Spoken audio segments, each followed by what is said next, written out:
Joe Thompson, an 82-year-old black veteran, gently reached for the door of the cozy corner cafe, his weather-beaten hands reflecting a lifetime of service. All he desired was a tranquil Sunday breakfast, a modest indulgence for a man who had served his country faithfully.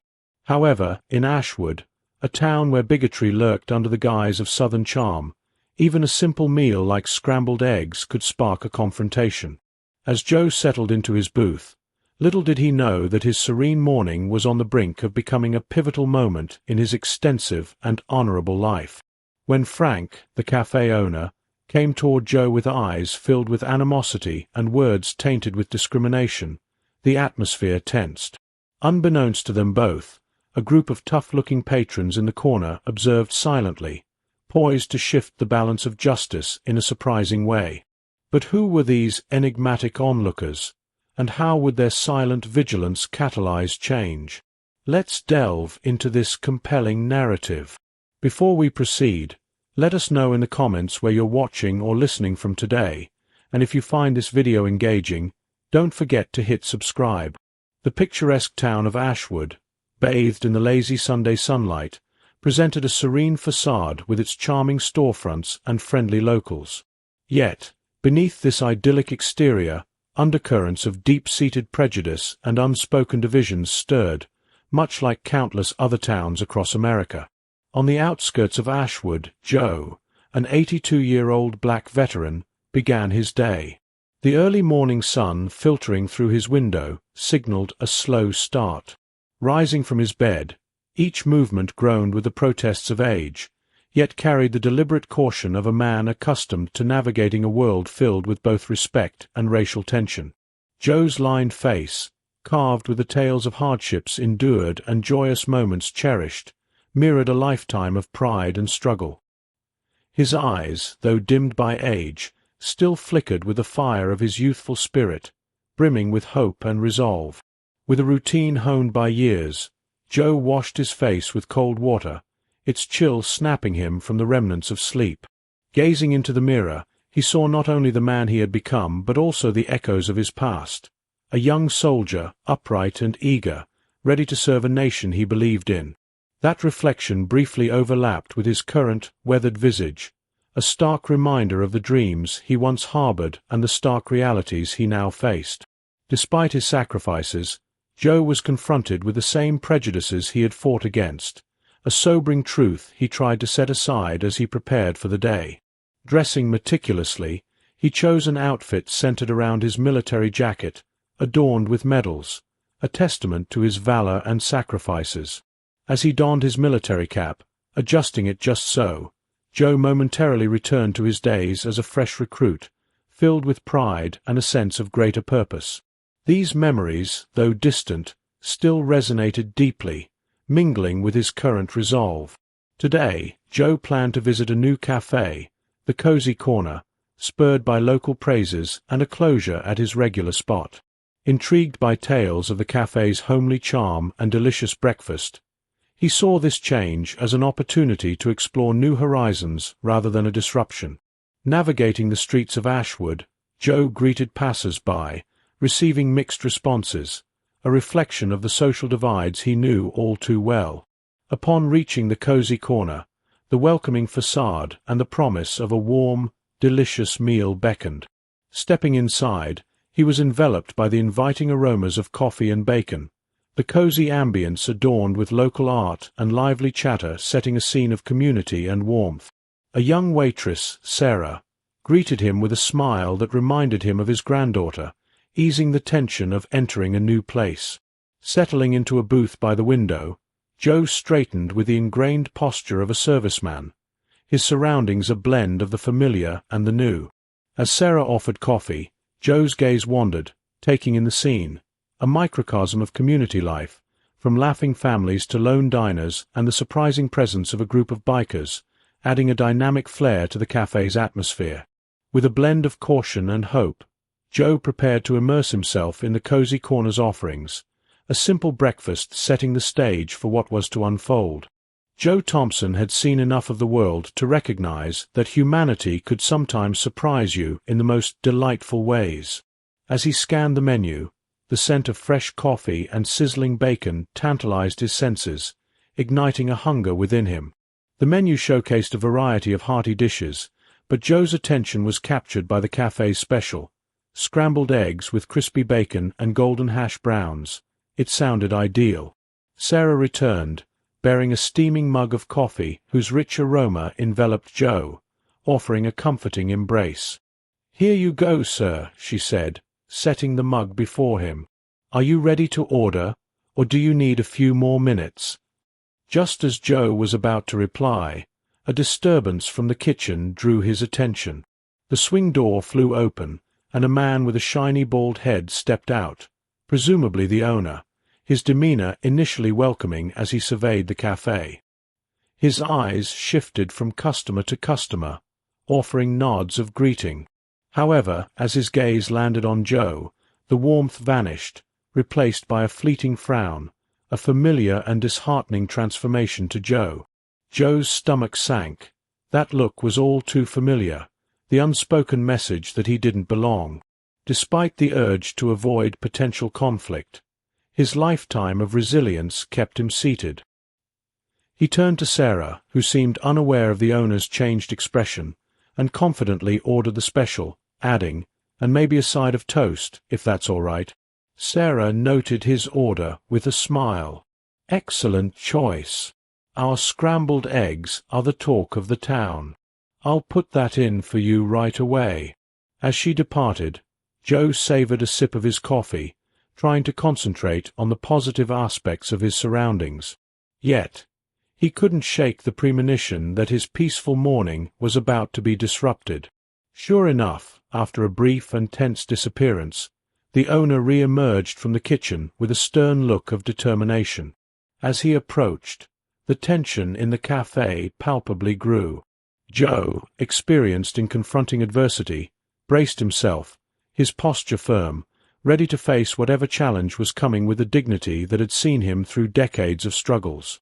The owner, identified by his name tag as Frank, stopped at Joe's table with a tense posture and a clenched jaw, his earlier affability gone, replaced by a cold hostility. "We're full up today, you'll have to leave," Frank stated, his voice shaky despite his authoritative tone. Joe, taken aback by the clear deception, glanced around at several empty tables, his confusion evident.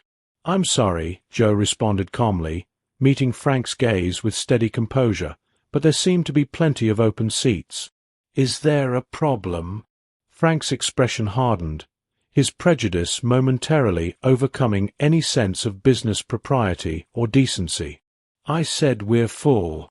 We reserve the right to refuse service to anyone," he declared, his voice rising. The cafe fell silent, the gravity of the situation drawing the attention of all. Joe felt a profound disappointment. Despite the progress he believed had been made, he was still confronted with the same old prejudices. Resolutely, Joe stood, his movements dignified, his voice firm yet weary. "Sir, I'm not looking for trouble. I just want to enjoy my breakfast like everyone else."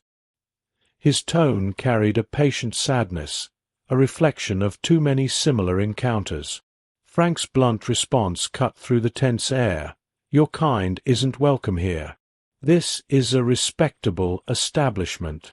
The stark racism of his words shocked the cafe's patrons. Joe scanned the room, seeing varying reactions, some shocked, some averting their gaze, and a few agreeing with Frank, revealing the deep divides still present in society. Joe's eyes then found Sarah, her expression one of horror, her body tense with the conflict of her position and her moral stance. Feeling a deep sympathy for her, reminiscent of his concerns for his own granddaughter, Joe stood amidst the heavy silence, the weight of the moment palpable. He had faced this kind of discrimination repeatedly, in diners and towns across America, even within the military he had served. Standing there, he reflected on the long journey and the battles both won and ongoing, embodying the patience and resilience of a life spent navigating a world that often refused to change as much as he had hoped. But Joe also thought about how far society still had to go and how deeply ingrained these prejudices remained in some hearts. Taking a deep breath and squaring his shoulders, Joe faced a decision. He could either depart quietly, avoiding further confrontation while letting Frank's bigotry stand unchallenged, or he could assert his right to be treated with the same respect as any other customer. For Joe, a soldier who had fought for his country and its ideals, the choice was clear.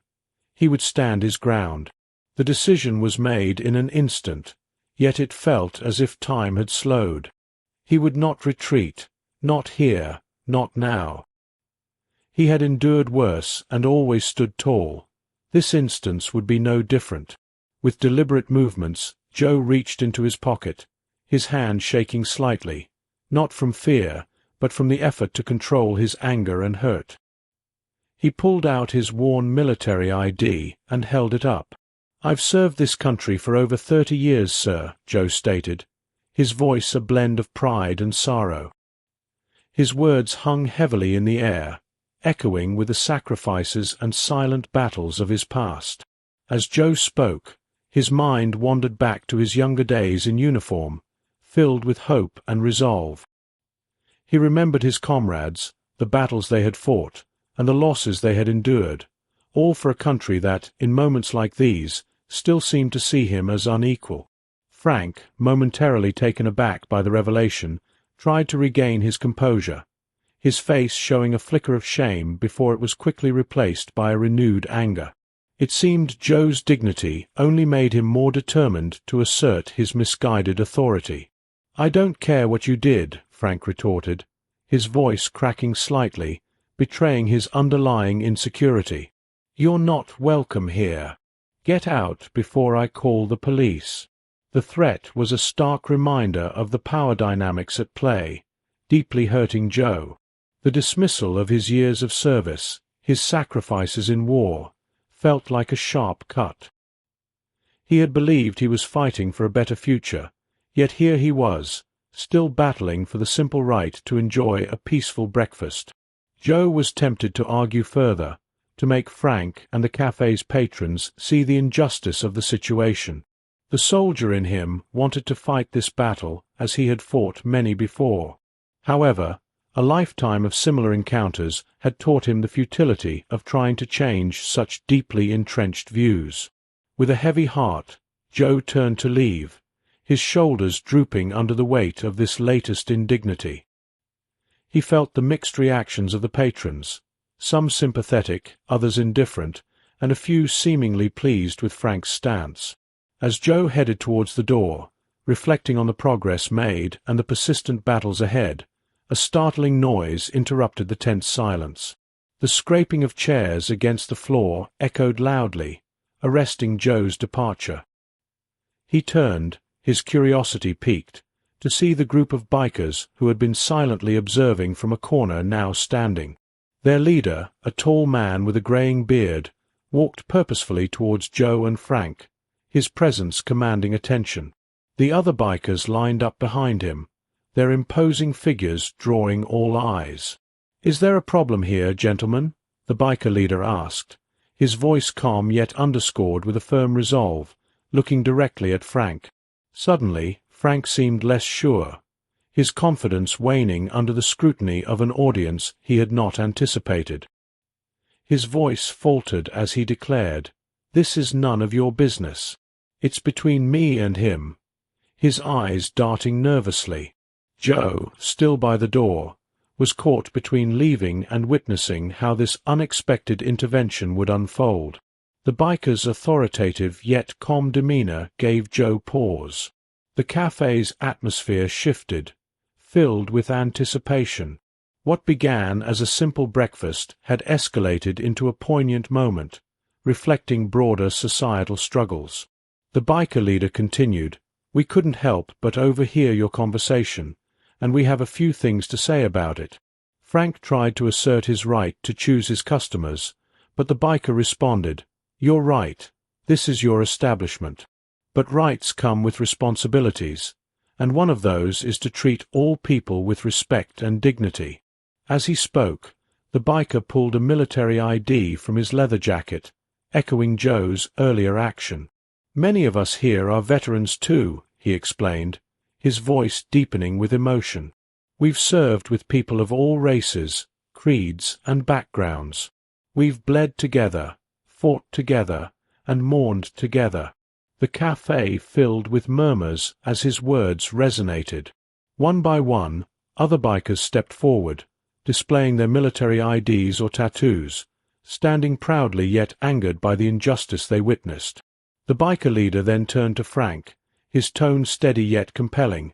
"Your prejudice has no place here, or anywhere." As the confrontation reached its peak, Frank's bluster faltered, replaced by a visible fear and confusion. Yet Joe, who had remained silent during the exchange, was swept up in a whirlwind of emotions. He was profoundly touched by the biker's unexpected support and amazed by the turn of events, but he also harbored concerns about the escalating situation. Appreciating the biker's defense, he nonetheless hoped it wouldn't lead to violence. Mike, sensing Joe's apprehension, reassured him with a nod. "Don't worry," he whispered. "We have our own ways of settling things." The other bikers echoed this sentiment, their expressions filled with determined purpose. With a collective nod, they began to exit the café, each passing Joe with a respectful nod or supportive word, leaving him emotionally overwhelmed by their solidarity. As the last biker exited, the café burst into animated discussion. Some patrons departed, disturbed by the incident, while others engaged in fervent debates, stirred by the morning's intense events. Frank, visibly flustered, retreated to the kitchen without a word. Approaching Joe tentatively, Sarah, the waitress, offered, "I'm so sorry. Your breakfast is on the house if you still want it." Glancing at her sincere expression and then around the chaotic café, Joe realized his appetite had vanished. "Thank you, but I think I'll be going," he replied softly. "It's been quite a morning." Stepping outside into the refreshing morning sunlight, Joe was unexpectedly joined by the group of bikers. The contrast between the café's tense atmosphere and the open air was striking, and for the first time since he entered the cozy corner, Joe felt he could breathe freely. Mike approached, concern etching his rugged features. "Are you all right, sir?" he asked, his voice gruff yet caring. Joe nodded, his emotions still raw. "I'm fine," he managed, his voice thick with emotion. "I just want to thank you all. You didn't have to do that." The bikers formed a protective circle around Joe, their leather jackets catching the sunlight, each patch and pin narrating tales of their own battles and journeys. Joe, surrounded by men he might have once viewed with caution, now saw them as unexpected allies. Mike placed a reassuring hand on Joe's shoulder. "We always stand up for our own," he declared firmly. "No veteran should ever be treated the way you were in there. It goes against everything we fought for." Overwhelmed, Joe admitted, "I appreciate that more than you know," his eyes glistening. "But I have to ask, what did you mean when you told Frank he'd bitterly regret this?" "I don't want any violence. I've seen enough of that in my lifetime." Mike's expression softened, conveying understanding. "Don't worry," he reassured. "We have our own ways of settling things. No violence, I promise. We're long past those days." Curiosity piqued, Joe inquired, "What do you have in mind?" Mike's eyes twinkled with a hint of mischief. "Let's just say we know how to make our presence felt without raising a fist." Frank's about to learn that his actions have consequences, and those consequences can impact his business. Joe felt a mix of gratitude and concern wash over him. He appreciated the bikers' support, but was wary of escalating conflict in his town. "I appreciate what you're doing," he said cautiously, "but I don't want to make things worse. This town has its issues, but it's still my home." Mike nodded in understanding. "We're not here to cause trouble, Joe. We're here to make things right. Sometimes that means shaking things up a bit, but trust me, we know what we're doing." As they conversed, Joe marveled at the unexpected turn his morning had taken. He had entered the café feeling isolated, only to find himself supported by a group of men ready to defend his dignity. It was a potent reminder that allies could come from the most unexpected places. "Thank you," Joe repeated, his voice laden with sincerity. "All of you, it means more than you can imagine." The bikers responded with nods and supportive words, their solidarity palpable in the air, a shared understanding of the battles they had all endured, both abroad and at home. As they dispersed, Mike reassured Joe one last time, "We'll be around. If you need anything, just let us know. And don't worry about Frank or the cafe. We'll make sure justice is served, in our own way." With that, the bikers mounted their motorcycles, the engines roaring to life, a symphony of power and freedom. Joe watched them ride off, their leather and chrome glinting in the morning sun. As the sound of their engines faded, Joe stood alone, contemplating the morning's events as he began his walk home, his steps slow and reflective. The peaceful Sunday he had anticipated had transformed into something far more profound, but as he walked, Joe felt a renewed sense of hope, a hope that perhaps change was indeed possible, even in a small town like Ashwood. As Joe approached the town centre, everything initially seemed as usual, with a typical morning hustle and bustle of people rushing to work and running errands. However, as he neared the cozy corner cafe, he spotted something unusual. A sizable crowd had gathered, far larger than the typical morning crowd. Drawing closer, Joe's eyes widened in surprise. Lined up in front of the cafe was an impressive array of motorcycles, their chrome shining brightly under the morning sun. In front of these bikes stood a group of over 50 bikers, a significant increase from the day before. They formed a silent yet imposing barrier at the cafe's entrance, many displaying military insignia on their jackets, a quiet testament to their solidarity and service. The scene was strikingly surreal. The typically quiet street had transformed into a vivid display of powerful statement. Passers-by paused to take in the sight, some snapping photos, others murmuring among themselves. The contrast between the serene morning and the commanding presence of the bikers was stark. As Joe absorbed the scene, he experienced a complex mix of emotions, a feeling of vindication from the strong show of support, concern about the potential impact on the town, and worry about possible backlash. While Joe was still processing the scene, Mike emerged from the group of bikers. Spotting Joe, he approached with a warm smile.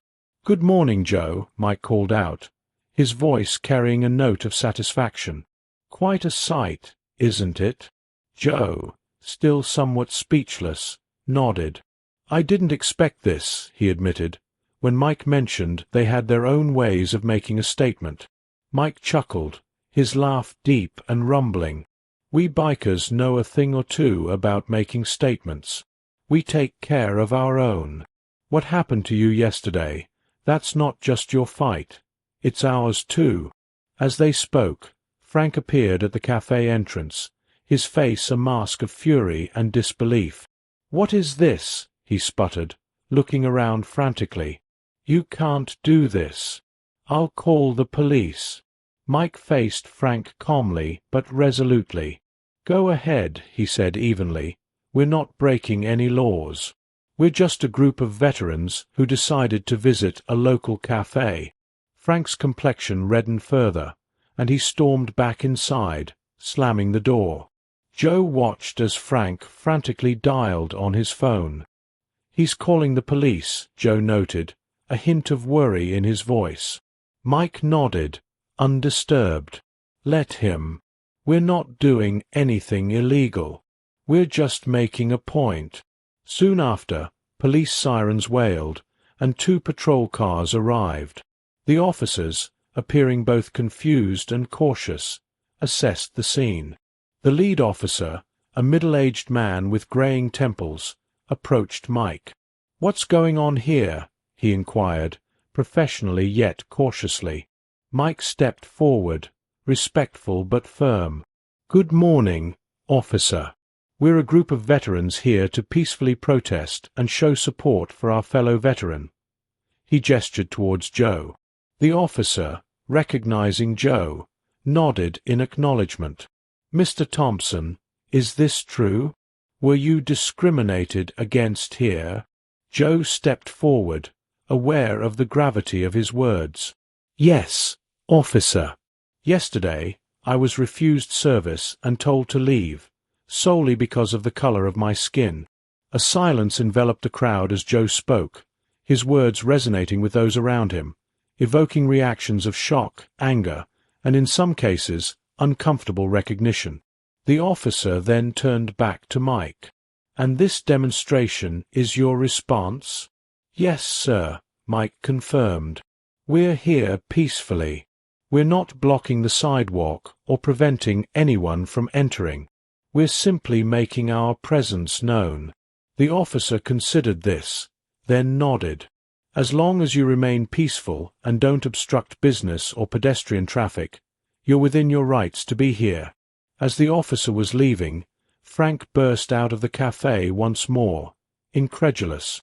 "You're just going to let them stay?" he demanded. "They're ruining my business." The officer gave Frank a stern look. "Sir, they have the right to peaceful protest. If what Mr. Thompson says is true, you might want to consider the real reason your business is suffering." With that, he returned to his patrol car, leaving Frank sputtering on the sidewalk. As the morning progressed, more people joined the scene, some out of curiosity, others to show their support for Joe. Local news vans arrived, reporters eager to capture the unfolding story. Joe watched as Mike spoke to them, his words forceful yet measured, emphasizing the need for change. Standing there, Joe felt a profound sense of community reckoning, a chance for Ashwood to face its hidden prejudices and perhaps begin a process of healing. He marveled at how quickly his simple quest for a quiet breakfast had evolved into a momentous movement, now at the heart of a community's transformative confrontation. As Joe walked past the cafe during his daily strolls, the stale smell of an unused space met him, mingling with a whirlwind of emotions. There was a distinct sense of justice being served, yet he couldn't shake a certain sadness at seeing a once thriving business now so diminished. Joe reminded himself that this was the direct consequence of Frank's actions, not a result he had wished for or pursued. As the boycott entered its third week, an unexpected development unfolded. Mike and his biker group, seeing a chance to drive real change within the community, made a bold move by approaching Frank with a proposal to buy the cafe. Joe was there when Mike presented the offer, having been invited by the biker leader to witness this pivotal moment. In the almost deserted cafe, the quiet was only broken by the ticking of a wall clock and the occasional car passing by. Mike, with a serious demeanor, faced Frank across one of the tables. "It's time for a change," he stated firmly, sliding a document across to Frank. Frank's hands trembled as he took the paper, his eyes flicking between Mike and Joe. The cafe owner, once brimming with confidence, now seemed just a shadow of his former self, worn down by weeks of public scrutiny and financial pressure. "Why?" Frank whispered, barely audible. "Why would you want this place after everything that's happened?" Mike leaned back, his gaze unwavering. "Because we believe in second chances, but also in consequences. This town needs a venue where everyone truly feels welcome, and we intend to make that a reality." Joe observed as Frank considered the offer, his face a complex tapestry of relief, shame, and resignation. After a lengthy pause, Frank picked up a pen with a shaky hand and signed the document. As the pen scratched across the paper, Joe felt he was witnessing more than a mere business transaction. It was the end of an era and the dawn of another. A site once marred by discrimination was now set to become a beacon of inclusivity. In the days that followed, the town was abuzz with the news of the change in ownership. Mike and his team worked tirelessly, renovating the cafe both physically and symbolically. The old cozy corner sign was replaced with a new one, Patch and Striped Café, acknowledging both the biker and veteran communities. The grand reopening drew a diverse crowd from all over Ashwood, eager to see the revamped space. The new café was a warm and inviting place, its walls adorned with photos celebrating diversity in the military, the biker community, and the town itself. Joe was honored to be the first customer at the reopening. As he entered, he was struck by the transformation. The atmosphere was now lively with the chatter of a varied clientele. Mike welcomed him with a hearty handshake and led him to a seat at the counter, the very spot where he had once faced discrimination. "What do you think, Joe?" Mike asked, gesturing around the bustling café. Taking in the scene, Joe saw Sarah, the waitress, now serving with a genuine smile, free from past tensions. He noted the diverse staff behind the counter, reflecting the community's varied makeup. "It's more than I could have ever imagined," Joe replied, his voice laden with emotion. "You've turned something painful into something beautiful." Mike nodded, a satisfied look on his face. "That's what we do, Joe. We take the ugly things in life and rebuild them, make them better. It's what we did in the service, and it's what we're doing here." As the day progressed, the café was abuzz with activity. Joe watched a vibrant mix of patrons, families, elderly couples, friends, and bikers, all comfortably sharing the space. His attention was caught by a young boy striking up a conversation with an elderly black couple, a small but powerful symbol of barriers being broken and understanding fostered across generations. Mike rejoined Joe, observing the heartwarming interaction. "That," he said softly, "is what it's all about." Joe nodded, his face breaking into a broad smile. This simple exchange seemed to encapsulate all they had fought for. As they sat, Sarah approached with a fresh pot of coffee. "Refill, Mr. Thompson?" she asked cheerfully. "Thank you, Sarah," Joe responded, his thanks deep with meaning. "And please, call me Joe." Mike raised his mug, suggesting a toast. "To unexpected friendships, standing up for what's right, to second chances and new beginnings," he proposed. "And to a future where everyone feels welcome," Joe added. Their mugs clinked, a modest sound, yet one that echoed profoundly in the café's lively atmosphere. As Joe looked around the bustling café, he was filled with a profound sense of hope. The Patch and Stripe Café had become more than just a place for coffee. It was a testament to the positive change that can arise from standing against injustice. This story, a powerful journey of community solidarity and transformation, had deeply touched him, and he knew it would inspire others as well. If this story moved you, don't miss the next inspiring tale. Click here to continue watching.